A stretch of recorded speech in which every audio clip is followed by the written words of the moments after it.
UP ക്ലാസ്സിലെ പാഠപുസ്തകമാണ് ചെമ്പരത്തിപ്പൂവിൻ്റെ രുചി ആദ്യമായി എന്നെ പഠിപ്പിച്ചത്.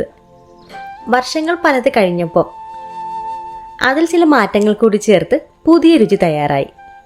ആ രുചിയാണ് ഞാനിന്ന് നിങ്ങളുമായി പങ്കുവയ്ക്കുന്നത്.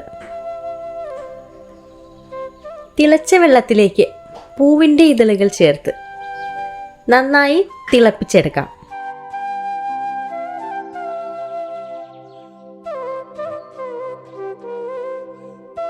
ആദ്യം നമുക്കിത് ഒരു പർപ്പിൾ നിറത്തിലാവും കിട്ടുന്നത്.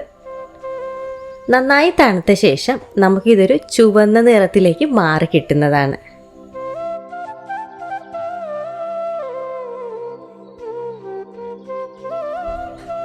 നമുക്കിതിലേക്ക് ചേർക്കാനായി പനനൊങ്ക് ആവശ്യമാണ്. കട്ടിയുള്ള നൊങ്കോ കട്ടിയില്ലാത്ത നൊങ്കോ ഏത് വേണമെങ്കിലും നമുക്കിതിലേക്ക് ഉപയോഗിക്കാവുന്നതാണ്. അധികം കട്ടിയില്ലാത്ത നൊങ്കാവും ഈ ഡ്രിങ്കിന് ഒന്നുകൂടി രുചി കൂട്ടുന്നത്. ചെറിയ കഷ്ണങ്ങളായി അരിഞ്ഞെടുത്ത നൊങ്ക് നമുക്കൊരു ഗ്ലാസ്സിലേക്ക് ചേർത്ത് കൊടുക്കാം. ഇനി നമുക്കിതിലേക്ക് മധുരത്തിന് ആവശ്യമായ തേന് ചേർത്ത് കൊടുക്കാം.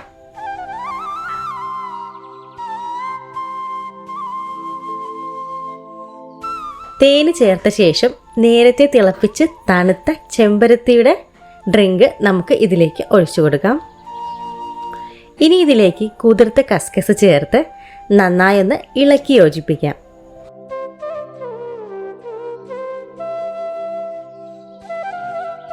കുടിക്കുന്നതിന് മുൻപ് നമുക്കിതിലേക്ക് ഐസ് ചേർത്തെടുത്താൽ നമ്മുടെ ഹെൽത്തി നൊസ്റ്റാൾജിക് ഡ്രിങ്ക് തയ്യാർ. അപ്പോൾ ഈ ഈസി ഡ്രിങ്ക് എല്ലാവരും ഒന്ന് ട്രൈ ചെയ്ത് നോക്കണേ. വീഡിയോ ഇഷ്ടപ്പെട്ടിട്ടുണ്ടെങ്കിൽ സബ്സ്ക്രൈബ് ചെയ്യുന്നതും കൂടി ഒന്ന് പരിഗണിക്കണേ.